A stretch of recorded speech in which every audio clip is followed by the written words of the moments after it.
Folks, I just got back from spending 1 week in my home country of Scotland, and while it may not be recognised or even considered, even by its own people, as a place of good food by any means whatsoever, here is everything I ate in 1 week back at home. In the snow of northeast Scotland, which I was not mentally or physically prepared for, we started off the day feckin' freezing and watching my extremely intelligent domesticated animal hydrate herself.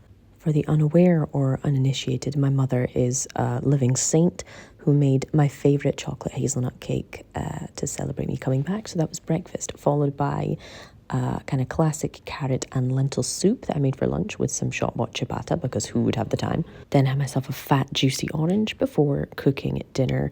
I made everyone a Hugo Spritz to bring in Italian vibes before making essentially a belated Christmas dinner. Roast chicken, roast parsnips, roast carrots, roast potatoes, gravy, stuffing, Aberdonian style, some cranberry sauce. It was delish, and Poppy was very unhappy that she didn't get to take part in the roast chicken. Had some of these chocolate gingerbread men while absolutely destroying my father's Scrabble legacy. Sunday morning, unsurprisingly, involved another slice of this cake, because why wouldn't it? Before having the same soup and the same bread, slightly staler but tastier, for lunch. Good, wholesome, hearty, cosy. In the afternoon, I finally edited the latest episode of my podcast before making a chicken and leek pie with the leftover chicken meat and the stock I'd made from the carcass the day before. Not the prettiest of dinners, but certainly tasty and warming and lovely. This is what the filling looked like before adding some shot-bought puff pastry, because again, who has the time?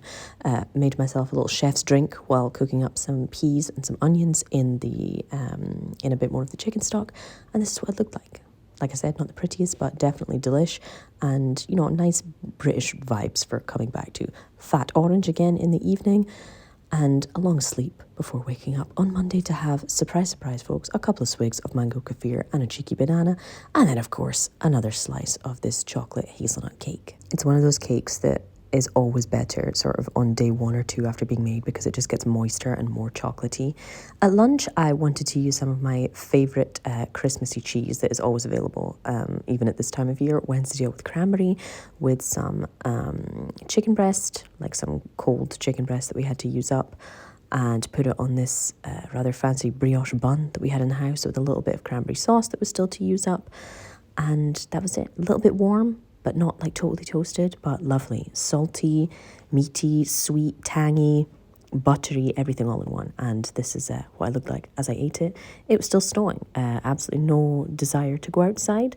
So chilled with this particularly grumpy little madam as I reviewed some chocolate bars for my YouTube channel. We started with this orange Turkish delight video review, for which will be coming very soon, followed by this strawberry Aero, which is already up on the channel if you haven't seen it. In the afternoon, I decided to insult at least the cuisine of 2 different countries by making this risotto with crispy pieces of chorizo and some peas in there. A bit weird, but honestly delish, and used up the last of the chicken stock and some various other bits and pieces to use up. Some more family arguments and chocolate gingerbread men before waking up to have another swig of kefir and to make myself some lovely cinnamon, banana and maple syrup porridge with almond butter. I really miss this kind of breakfast, and it's so good when it's cold outside. And it's a fantastic excuse just to eat like a half kilo of almond butter in the most efficient vehicle to do so. Added a little bit more cinnamon and maple syrup and banana on top. Lunchtime, repeated the same sandwich as the day before, but toasted it and warmed it up a bit more before also adding some slices of another fat juicy orange, unsurprisingly, because 'tis the season. For dinner, we very, very, very happily went out for some food at an Indian restaurant. We had some chicken pakora split between the 3 of us, and also some papadums. This is what it looked like, chickeny pakori. And I then had a chicken chili masala, which was like a tomato and onion based curry with Peshwari naan. Absolute knockout.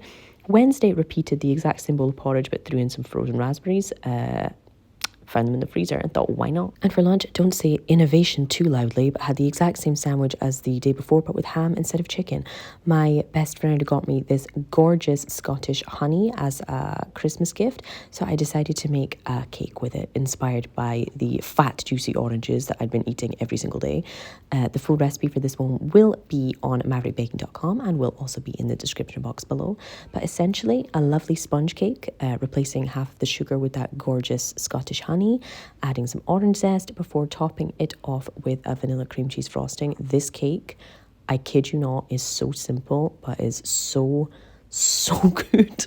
It's moist, it has an orange flavour without being like too overwhelming.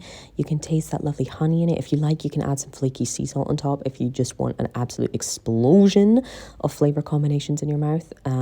It's one that doesn't need any fancy equipment. You don't need a whole lot of time. A lot of it is your kind of standard fridge or store cupboard ingredients, and honestly worth it. The remaining half fat juicy orange I ate before making this pasta. For any Italians watching, I would advise the covering of your eyes at present, because it is entirely untraditional and somewhat offensive, but honestly it was kind of tasty. Creamy, spicy, peppers. The chicken is a bit weird. Like, it would have been so much nicer with like prawns or something, but the family wanted this recipe, so this recipe I made. Topped it off with some cheese, and yeah, this is what it looked like. 10 out of 10 filming from me there. Thanks for that, Kelly.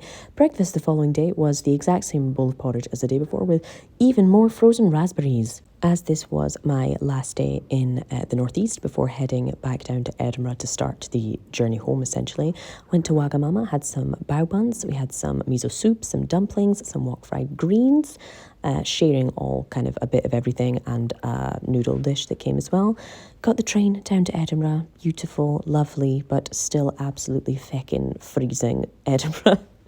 And tried out Chez Jules on a recommendation and with friends. This is all kind of simple French style food. They're super famous for their steak frites, but I could not resist the concept of coq au vin with potato dauphinoise. Some salad, some salami, and some bread kind of spawned out of nowhere, and do forgive the candlelit lighting, but that's what we had, and it was delish. Also had half of this donut. Could not manage the whole thing because it was massive and very sweet, but had that with a cup of tea. Breakfast in the airport was a Pret and muesli pot, very fancy.